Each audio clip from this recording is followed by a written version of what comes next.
My name's Jane Jones, and I'm an artist based in Hull, primarily a painter, and I'm part of Kingston Art Group, which is a studio group in Hull, and I also at the moment I teach at the Hull School of Art and Design.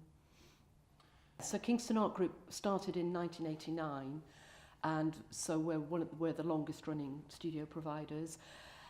We have a very simple model, so people just pay rent. We take over buildings that are in very, very poor repair, but very cheap. So, and we rent the individual studios out to individual artists and pay the rent that way. So it's a very simple model. We try not to rely on any public funding at all. If we've done that, it's usually if we want to improve the building, or say, for example, we went down to the London Art Fair, we took some artists down there. So we get some funding for things like that, but our general running is we provide very cheap studio spaces for makers, in Hull, Yes, so Kingston Art Group, as I said, we're a large group of studio providers, and we've had a presence since '89. And then about 7 or 8 years ago, we were invited to be part of the regeneration of the Humber Street, the fruit market area, which is down near the city centre. So 8 of us chose to go and take studio spaces there as almost like as a pilot idea. We thought about ourselves as a little satellite group. We had the mothership, the studio buildings, the main building, and we were like an experimental pilot group that would go and be part of this regeneration. So part of the kind of the responsibility of being one of those 8 artists, that we were more open to the public, we would be more, we would get involved more in the community, so that we would be more visible, as an art group. So initially that was only meant to be for 3 years, and because the regeneration process has taken longer, we've actually been there probably between 7 and 8 years now. So we're just moving out of that. The regeneration is happening, and the building that we've been in, the property developers now want it to develop, to rent to a more commercial property, commercial ventures. So we've been, over the last sort of 6 months, we've been looking at where that small group is going to move to. We still have our main building, but we needed to rehouse that small group of 8 artists. And at the same time, the use of this building was being developed, and it's a massive, I think it's a school, I need to check on that. It's an old Victorian building with very, very large rooms, very high ceilings, very beautiful rooms. And it's owned by the council, but the management of it has been taken over by the Goodwin Trust, who are a charity who are to do with developing communities and community empowerment and enrichment. So they've taken over the building, and for this next year they're going to be developing an ongoing use for this building as a community centre and a community resource and a sort of art and culture centre, really. So one of our members works for the Goodwin Trust, so we got invited again. Group of artists that were down on Humber Street got invited to move into this space. So we've taken over sort of 3 spaces within this much, much bigger complex that Kingston Art Group are going to manage as part of this ongoing the development of this community centre. Yes, I think one of the major impacts it had was on visitor figures. And that sense that there are artists working in Hull. I think there's often been a sense that when people have needed artists, they've looked elsewhere, they've gone to Leeds, they've gone to Manchester. There's not been a sense that people have been aware that there have been artists, working in the city. So I think one of the things it did was it made us more visible, which was, the intention of us being down on Humber Street. So one of the things is now we have a waiting list. So I think in terms of us as a studio provider, people have been aware that we're here, and we've now got, as I say, we've now got more people wanting space than we have spaces to offer at the moment. Certainly in terms of the gallery, the visitor figures in the galleries were phenomenal because we weren't funded directly from the City of Culture, but we were on all of their publicity. So they would, they would ask us what we were doing. We could send them information, and they would publicise our exhibitions along with the other stuff that was happening as part of the City of Culture. So we benefited from that, the publicity that the City of Culture created. The fact that we were down on the main, Humber Street, which was the main cultural, sort of one of the centres of activity because of the new Humber Street Gallery. We had, before the City of Culture, we may have been lucky to have 200 visitors in a month show. We were getting 2,000, 3,000, 4,000, 5,000 people through the doors, each month, because we were part of that footfall. Whether that's impacted on people's individual practices, I would be reluctant to say it had an impact. I think we did sell more, because of just the fact that there were more people through, but not significantly more. I don't know that individual artists have got any more opportunities coming from it. Anecdotally, I would say it hasn't had that effect. But what I think has happened in Hull, one of the benefits is of the City of Culture has been the volunteer scheme, and I think because so much input and education was put into the volunteers, what it did is it's kind of created an audience, a more empowered, informed audience. So what we noticed was that in the past people may have walked past the gallery, they may not even noticed it, or if they saw it, they think that's not for me. Now people were coming in the door saying, so tell me what's all this about then? There was a sense of people having that, oh, this is for me as well, culture is for me as well. And I think that could potentially have a longer term impact, because hopefully we'll keep that audience engagement up. And so I think there's the two things, and then we don't know how that's going to impact in the long term. I know there's been some early evaluation of the impact of the City of Culture, but I think it's too soon yet to say like the long term effect of what's going to happen. So yeah, I think we have had, it's been a great year. I mean, to be down, to be part of that, it's been really, really exciting. And I think one of the things it's done is it's brought, it's helped the networking a little bit more. So we've had projects with other groups, and I think that, that's something that's happened. And hopefully those will continue, those relationships and those networks will continue. So I think from Kingston Art Group's point of view, there's a way in which we've always done what we've done.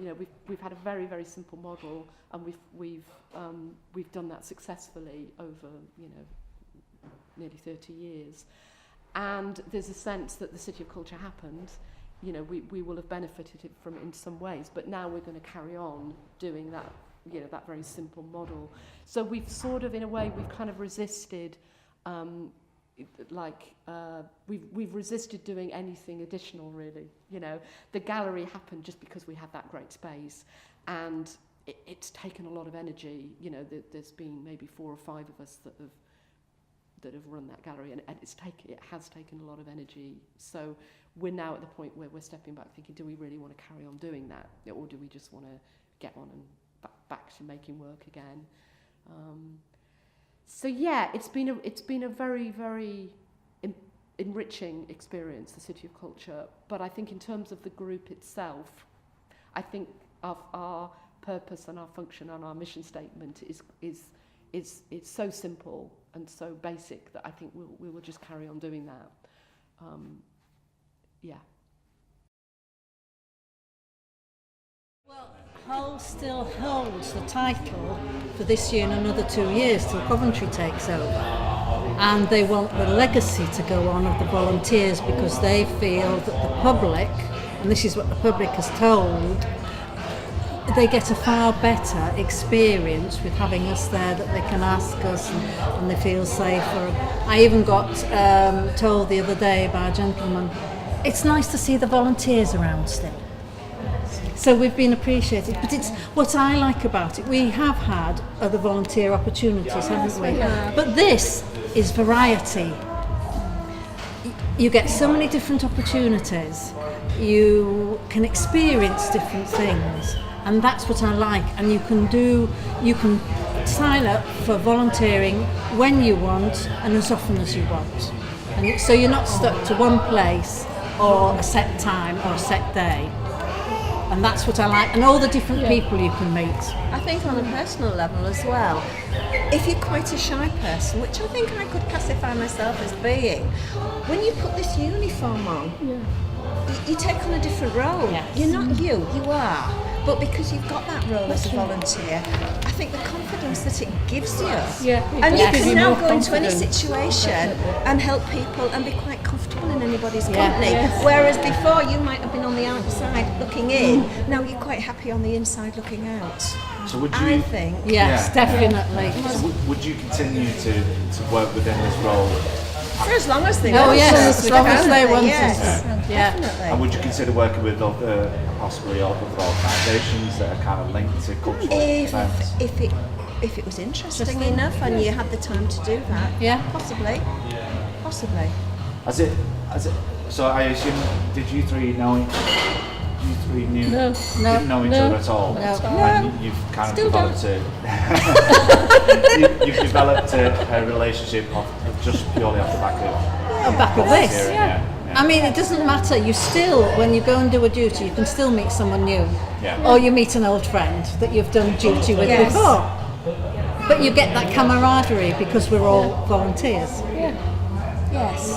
Because even, I mean, for instance, sometimes you might have lack of visitors, and if you're on your own, oh gosh, it can be a long morning. But then if you've got something to share the shift with, it makes such a difference. And then when you get people coming in, that's an added bonus. But the fact that you've got somebody to share that experience with, and you can exchange all sorts of ideas and what's happened, it's great. Yeah, wonderful storytellers that you come across, I think.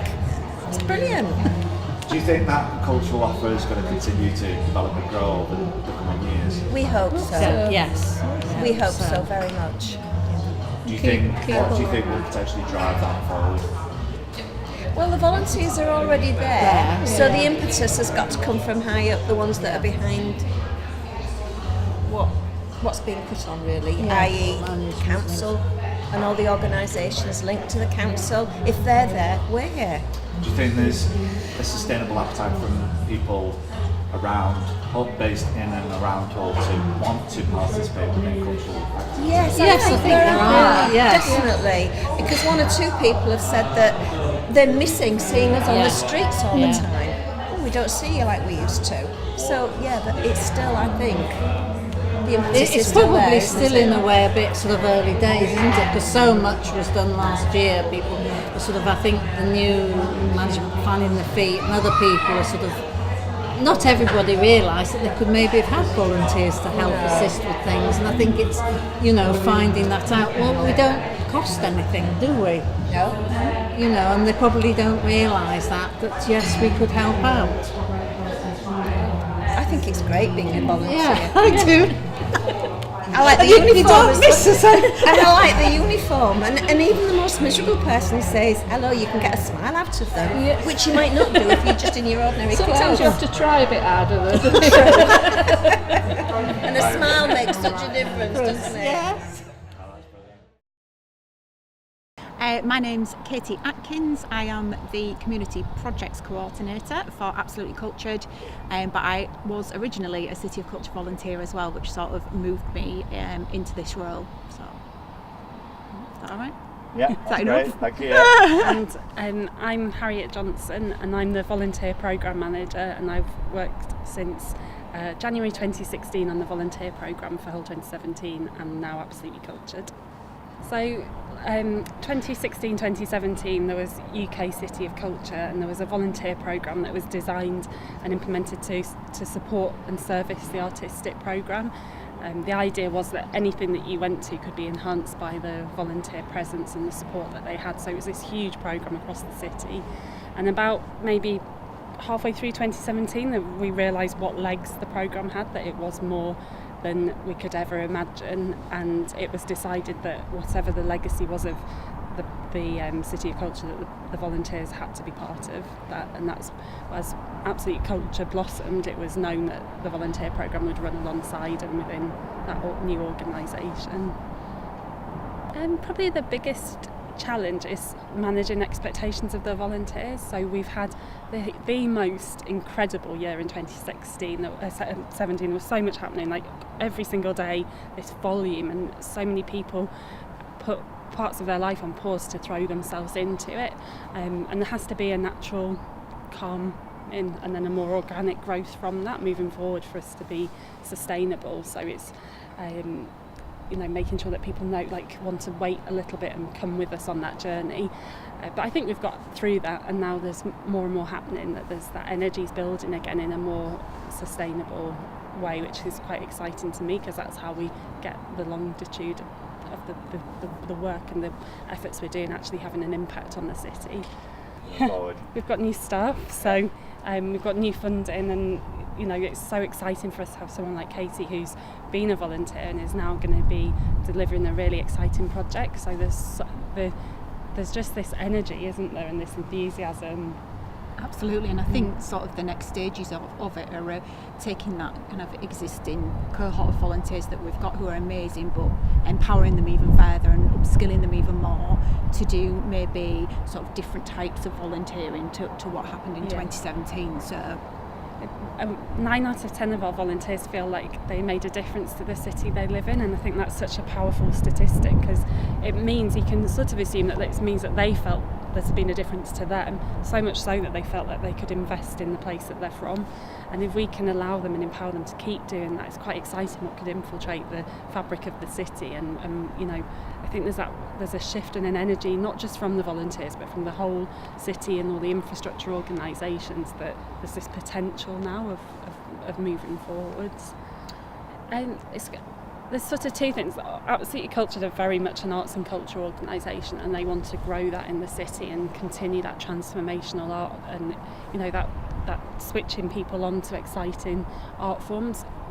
We wholeheartedly support that, but we're also about empowering people, and we want to improve the health and well-being of residents and through our volunteers and the volunteers, and we want to allow the volunteers to have a voice in the city, so that it's something that people can hear of that shift change, that this is what we want, that they're this tour de force through the city, like making a difference. So it's both. We've kind of got organisational objectives, but then also programme objectives as the volunteer programme. So there's a responsibility as an organisation, but I personally think that everybody in the city has a responsibility. We've had this amazing opportunity, and now it's what we do with it in the future. And last year was big and exciting and vibrant, and showed us magical things that we would have never imagined could have happened here. And now it's about how we take that energy and keep it moving forward. And I know the word sustainable gets used a lot, but that's how it has to be, because you can't have a year like last. We'd all be exhausted. It was mental. It was so energetic, and and it's exciting to see organisations we've worked with who are doing things differently. The funding that's allowed us to employ Katie and Rachel as new staff, I just don't think that would have come our way 5-10 years ago. The way that people are working together, there's more collaboration, there's more interesting partnerships, not maybe an artist pairing with an environmental charity, or an arts charity pairing with a mental health charity that maybe would have never met and worked together. I don't know, from your perspective, what do you think as a resident but also someone new to the organisation?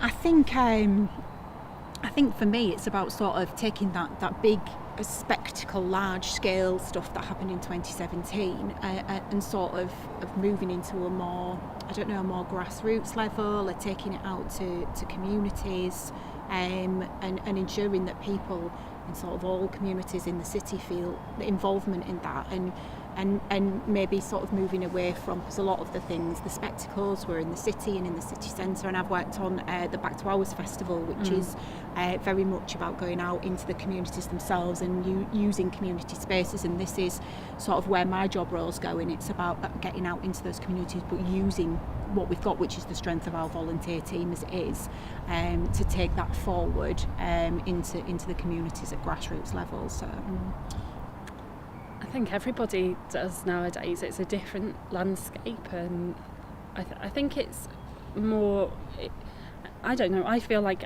as a person I'm more bold about the aspirations I have. You know, I've worked in the city for a long time, and we are now funded by people who I didn't even know did fund people to do things, so it's quite exciting for me, and I think that we've got different expectations now as a city, that people will want to invest money in us and recognise that we've got talent and skills that are worth investing in, and exploring how, you know, we can achieve things through them. Everyone has to be a bit more imaginative with money. You know, that's just the nature, especially of this sector now, that there's competition out there and a lot of people wanting to achieve good things. So but it does make you more, I think it makes you put a better project together if you're being more creative. It's incredible. I mean, you speak to the volunteers, and not when we interviewed volunteers, there weren't many coming in saying, I'm a creative person or an artist and I want to be part of it because of that. It was, I care about Hull, and I also want to make sure you do it properly, and I'm quite intrigued. So seeing people, like you did, like Flood, which was an interactive piece of theatre on water, and the volunteers played such a huge part of it. We were part of the community cast basically, and spent 2 weeks being rained on in a dock. So and it was experiences like that. I got the opportunity to dance with the Royal Ballet, and these were things that at the start of the year you would just never ever have imagined being in part of, and they were, you know, magical special moments that sort of filled your year and gave you just this overwhelming sense of pride about your city, and there was that sort of, I suppose you would have felt that sense of responsibility, because we wanted it to work. And you know, when we were given the City of Culture status, everybody was nervous, apprehensive about it, because we wanted to show people what we knew, which was that Hull is an amazing place to be. And from that very first event, Made in Hull, which was just such a spectacle, there was a bit of a sigh of relief that, we can do this, and we've done it. And you felt the shift in the city in that very first week. You felt the change. It was really tangible even in that first week. I made a really bold statement and said to every volunteer who I was supporting early on, you'll have one magical moment. And just whilst we were waiting for you earlier, I said to Katie, I was like, I think I was nervous that people wouldn't achieve that, but actually people had tens of magical moments, because it's not just those big Made in Hull. It's being interviewed by somebody because they want to look at what we've done in the city, and they're intrigued by the volunteers and, you know, the stories you hear. And I think people who aren't creative or didn't think they were creative realise that everybody's creative, but in a different way. So there's a lady who's a gardener who's been part of putting a volunteer exhibition on. She never would have done that. She can't wait to retire now so she can do more of that. You know, it's really exciting. The energy that comes from that empowers us to then say, we can keep doing this and doing more, and it's, you know, this is the future of our city. I mean, it's even gone to the point where the volunteers have they've sort of created their own culture. They've started creating their own events. They're behind Yellow Day in Hull, which is a really sort of volunteer-led event. There's a lot that they've sort of done in their own time and socially, because they've obviously been just so inspired by what they've been part of in that year. So it's had such a huge impact. It's difficult to put into words what that impact is. And to see people do things that they never thought they would. Absolutely. And I think that's the thing that was really hard to talk to people about in 2016. Like, just wait and see, because the stuff that you cannot even imagine will happen here will happen, and then you see people engaging in it and you're like, oh look, and it just makes it all really worth the hard work to get to that point. I think keeping people engaged is always challenging and on side. I don't know, it's that there had to be a quieter time. So March this year, it was definitely quieter, and people were shocked, but it was only quieter that there wasn't stuff being churned out all the time. There's still amazing things happening in the city, like there always has, brilliant things. So I think it's about like keeping that communication up to people and keeping the confidence in that there is a lot happening, and I don't know, just maintaining that energy but longer term. Yeah. And you know, it's like bottling it and then letting it out a little bit at a time instead of like this of 2017. Yeah. I'm constantly inspired by the volunteers that we have and the energy and enthusiasm they've got, that I don't know, I kind of think that there's a lot to it. There's a lot more to give, and there's more people getting turned on. You know, we've done a new wave of recruitment 2 weeks ago, and we've got over 100 people who want to join again. You know, so I don't know. At the moment, I can't even imagine there not being that energy around it, because people really care about the city and want it to improve. And the city really cares about its volunteers now. You know, they've become sort of synonymous with City of Culture, and they've become this icon, if you will, of the city. And you know, whenever you went to an event, you always knew you were in the right place if you saw a blue coat, or if you weren't quite sure, you knew you could ask a blue coat. And they've become really part of sort of the network of the city, and I think people are really, really proud of them and of that, and it's sort of about us maintaining that and keeping that sort of level. Do you think if you hadn't volunteered, would you have applied for the job? No. Volunteering gave me a pathway into doing this, and really I was at a point in my career where I'd been a teacher for 10 years, sort of had this gut feeling that I wanted to do something different, and began volunteering with charity organisations, and then started volunteering with City of Culture. And it was only then that I got a taste for that sort of work. I thought, I'd like to do this full time. This really sort of floats my boat. And then I began to apply for some freelance work with some of the events, mainly with the Back to Owls Festival. Picked up some of that and just absolutely loved it. But that first stepping stone was being part of the volunteer programme, because of the variety of things that were going on. It really does give you the opportunity to dip in and out and see, you know, what makes you tick, what really inspires you. And I don't think had I not had that experience, then I wouldn't have had that direction, I suppose. Yeah. I feel like it's like a domino run, that we've knocked them and then it just keeps going, and there's like the momentum just keeps building, because everybody's on their own journey, and it's all towards this bigger picture of making the city a better place. And that pride, like, I don't think you could take the pride away from people from Hull, so I can't see how it would end, but maybe it's because I'm an optimist, permanently positive about what will happen. So, yeah. Okay, yes. So the situation we're in at the moment is that we've moved the group of 8 artists that were part of Kingston Art Group that were based down on Humber Street. We've moved from there completely, and we've moved into this new, it's a potential kind of art and community centre that's a little bit outside of the city centre. So Kingston Art Group are one of the organisations that have moved into this building. And we still have our main building, which is down in the sort of semi-industrial area near the River Hull. So we've got about 25 artists there, and we've got about 8 artists that have moved into this bit, so we're spread over 2 buildings. So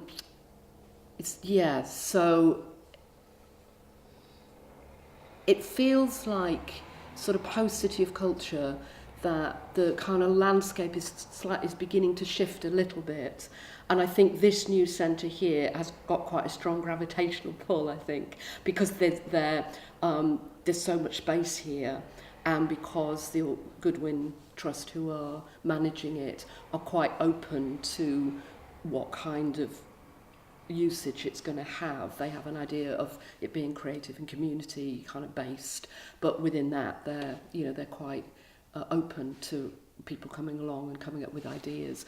So it's got quite a lot of potential here.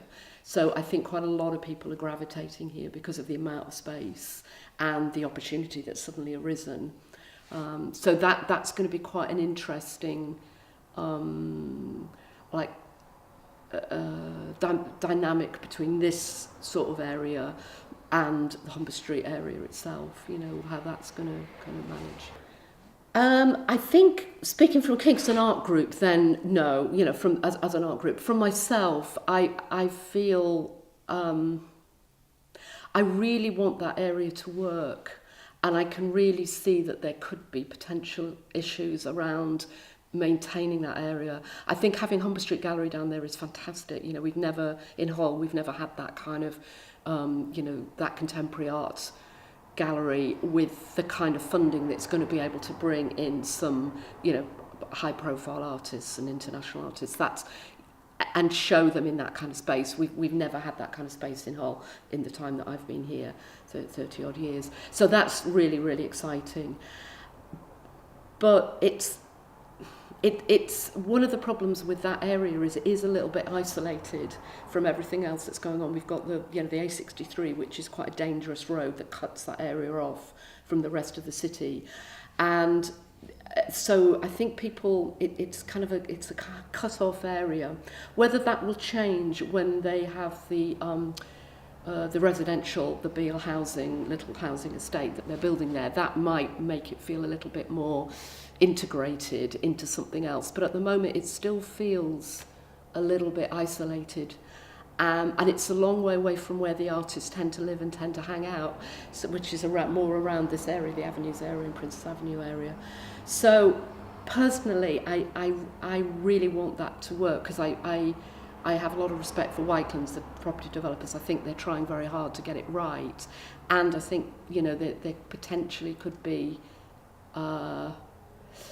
you know, we don't want it to turn into another sort of drinking area and quite expensive bars where people don't feel that they want to go and sit in because the drinks are expensive or whatever. There's that sort of tension where it doesn't feel like the natural habitat for artists or the art audience somehow. So it's kind of almost like the challenge is going to sort of build up the audience as well, the audience for people going down there and engaging with whatever's happening down there.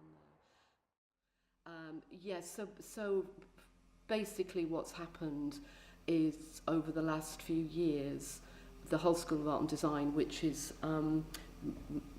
managed by Hull College Group, which is an FE provider, very large scale FE provider, and Hull School of Art and Design was one of the schools that were under that management. Hull School of Art and Design has got caught up in the financial issues that have come from both nationally from FE funding difficulties, but also locally from some decisions that were made by previous management that have created a massive financial deficit. So as a result of that, they're basically under sort of being audited by the government. They're being bailed out by the government, given money, and because of that, they're being everything's being audited.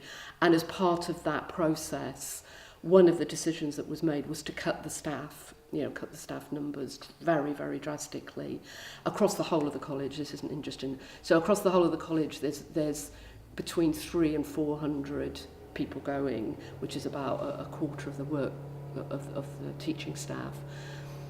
In Hull School of Art and Design, because one of the things that they're doing is they're not going to be running the BA honours courses, degree courses, which have been validated by the Open University. That's what Hull School of Art and Design have been running for the last few years. They're stopping those after the students have run out, the second and third year students are run out. And they're going to bring in foundation degree courses, which will be 2-year foundation degree courses validated by Hull College Group itself, with then the option of a top-up year. So whether they will provide that in Hull or within Hull College, or whether the students will have to go elsewhere, that's not clear at the moment. So the provision is changing quite drastically, and so the result of that is that out of 40 academic and technical staff, 35 are leaving in this either June or July. We're going through this process. So a massive change really in culture, I guess, within Hull School of Art and Design. So one of the things that's happened that is obvious is that whatever the future of these foundation degrees is going to be, and you know, good luck to them, I hope it works, there is going to be a few years where there is very, very low student numbers, you know, because we've not recruited well for this coming academic year, and quite a lot of students who have been on the BA Honours courses are moving elsewhere because, you know, they're wanting to carry on in different institutions, carry on their degrees. So there's been a little bit of a move for students moving away, knowing what's going to happen, and just low recruitment anyway. So whatever happens, even if the foundation degrees become very successful over the next few years, there's going to be a couple of years where there are going to be very few graduates coming out of Hull School of Art and Design. So that's one of the results. The other result is that we have 35 members of staff who are now putting energies into different creative projects. You know, certainly will do over the next few months. I mean, as I say, at the moment, we're still going through that transition. Some people left at the end of June, but most people, their contracts are going to be the end of July. So they are still working, you know, they are still employed there.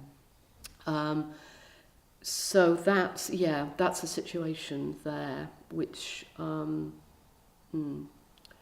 is a kind of, is an irony, really, in terms of like the City of Culture and its vibrancy, particularly, you know, because we did do quite a few projects during the City of Culture, you know, and we had Bob and Roberta Smith, you know, every school is an art school, that kind of this is a freedom of expression centre. We had all that going on during the City of Culture year, and really the culture has changed there.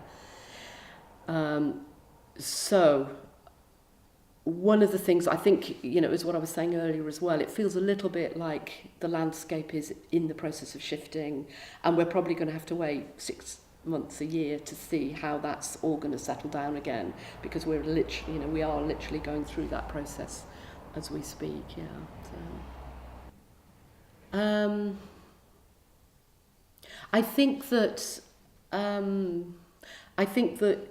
in September, at the start of the new academic year, I think things will feel very different at the Hull School of Art and Design. The other thing that I think is happening is that it's being brought back under the whole marketing of Hull College Group. For a couple of years, we were given the funding to market ourselves as a separate entity, and we had a great. One of our members of staff did a great marketing campaign all about Dare to be Different and Weirdo, and it was really exciting. We developed a really, really good website, and that's all, along with everything else that's being shifted, that's gone as well. So I think, it's difficult for me to say, because I'm one of the people that's taken redundancy, so I'm no longer employed by Hull College. So it's difficult for me to say, because I'm, wishing well. I don't want to assume that things aren't going to work out. How many staff have you kept on, Jane? In terms of the Hull School of Art and Design, there are 5 members of staff that are staying, which equates to about 3 full-time members of staff, because some of those are part-time. Right. So then what they're going to do is bring in, one of the changes is that they're not, the new management are not seeing a differentiation between HE teaching and FE teaching. They're wanting there to be a uniform, so there will be a group of tutors, and those tutors will be teaching across FE and HE. So, it's one of, as I say, it's a different culture, it's a different approach to teaching. And I think they felt that the culture we had was a little old-fashioned, a little tired, a little bit overindulgent maybe, the staff, so they're going to be cutting down on the number of hours the students will have access to tutors. We were running it, the students having 15-hour contact a week. The new foundation courses are going to be combining courses. So, for example, photography is going to be combined with TV and film, and both of those courses are going to be run on 8-hour contact. So a lot of the staff, we didn't want to stay because we didn't agree with those kind of decisions. You know, I don't want to be too negative about it, because hopefully they'll remark it and it'll be fine. But certainly the group of people who worked there, I think the fact that 35 have taken redundancy is a sign of no confidence in what's going forward. So there's 5 members of staff that are staying, and then they're going to be bringing in people who are already teaching FE, creative arts, you know, and so there will just be I think just a crossover between those members of staff. How that will feel to the students, it doesn't feel, from my perspective, that doesn't feel a very healthy, you know, that for students to have the same staff. So that's the situation. I mean, yeah. That kind of, when you ask how will things shift, I think that kind of change is going to take several years to plan out. You know, it could be that they have a really strong vision and they do a good marketing and something new comes out. You know, I wouldn't want to disregard that as a possibility, but certainly for the vast majority of staff that were working there, we didn't feel we wanted to be part of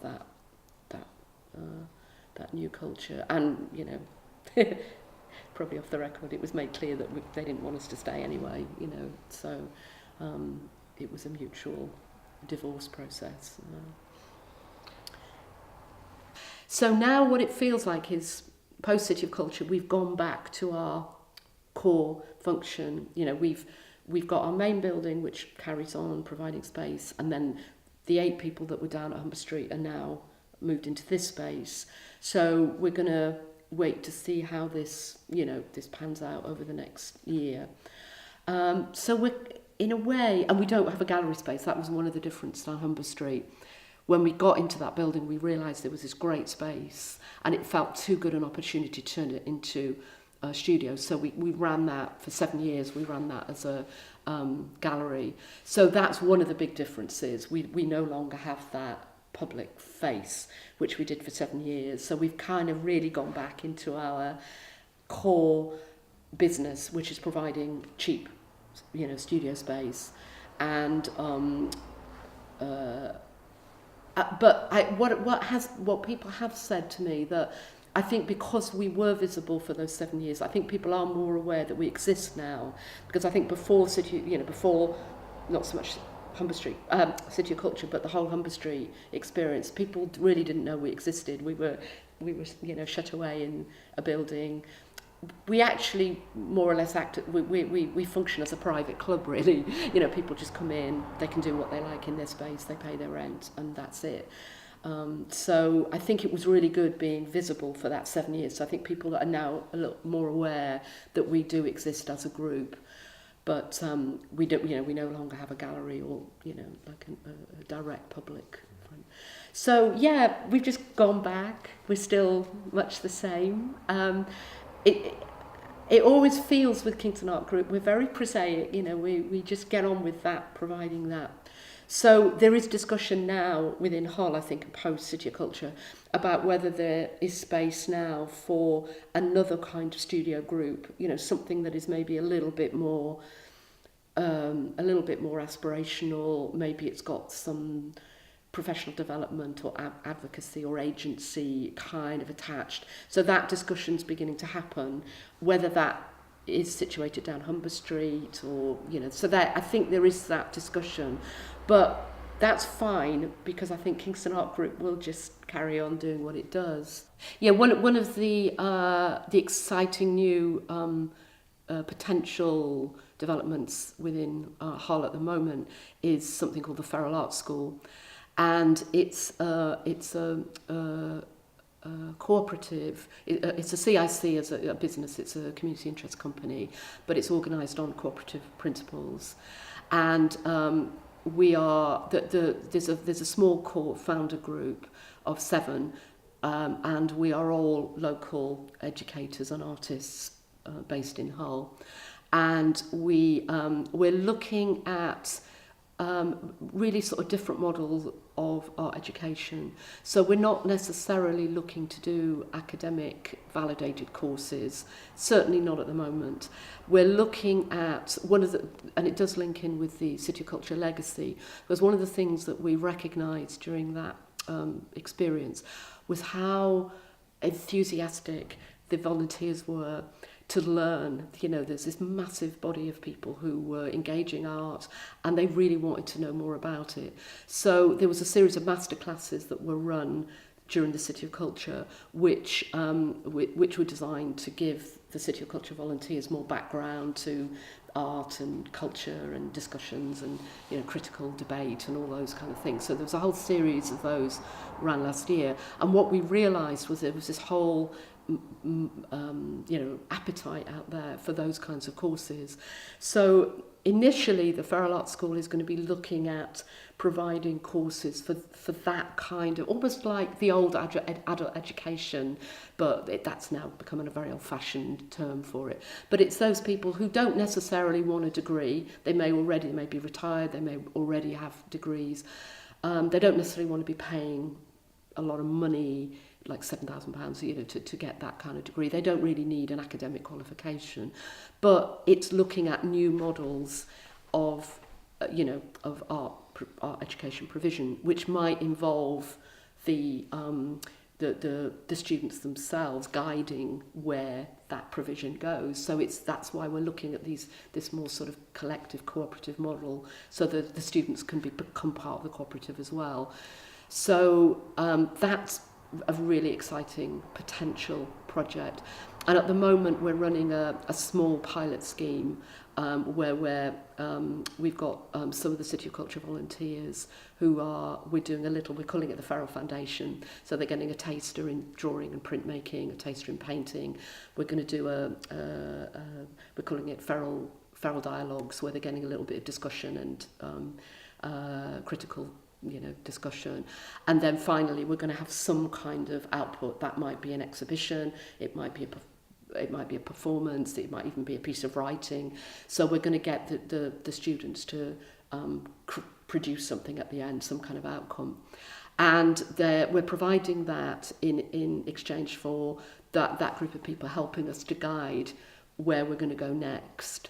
So where over the next three or 4 months we're going to do some research and development. So we're going to go and look at other organisations around the country that are doing something similar, setting up, because I think there is a whole movement within education to look at cooperative models, because I think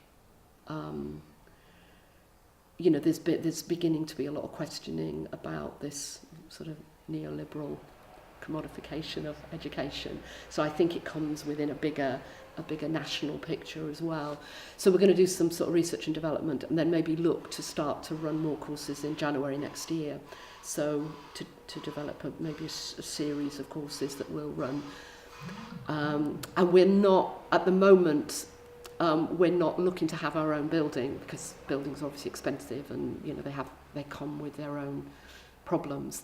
And the idea of the Feral is that we can use other people's buildings or spare buildings that are in Hull, pop-up spaces, whatever we need for those particular activities that we're going to do. So one of the other things that the Feral has the potential to do is to create a link up between the other organisations that are happening in Hull. We can almost be a networking link as well. So that's quite an exciting idea. And we're looking potentially as well for, because one of the things the Arts Council are quite keen to support at the moment is this idea of clustering. So different cities or different organisations clustering. So we're looking at the sort of northeast coast of looking to sort of maybe start making links with other cities and with other organisations. So this is what we're going to be doing over the next few months with the object of beginning to run some courses in January, and then we will see where that takes us. So that's come out of, I think, of the changing landscape that's happening, both positively and negatively at the moment. But it's definitely, I think, because one of the things I felt about the City of Culture volunteers and the masterclasses, that it wasn't necessarily about creating education for people who wanted to necessarily go on and be artists and producers themselves. It did feel part of it was that audience development as well, creating an audience that was more informed, that could go into Hump Street Gallery and maybe have an idea of where that artwork's located in the bigger picture. So that kind of excites me as well, that idea of creating an audience as well as creating producers of art, creating an audience as well. So that could also be a potential for the Feral to do that. So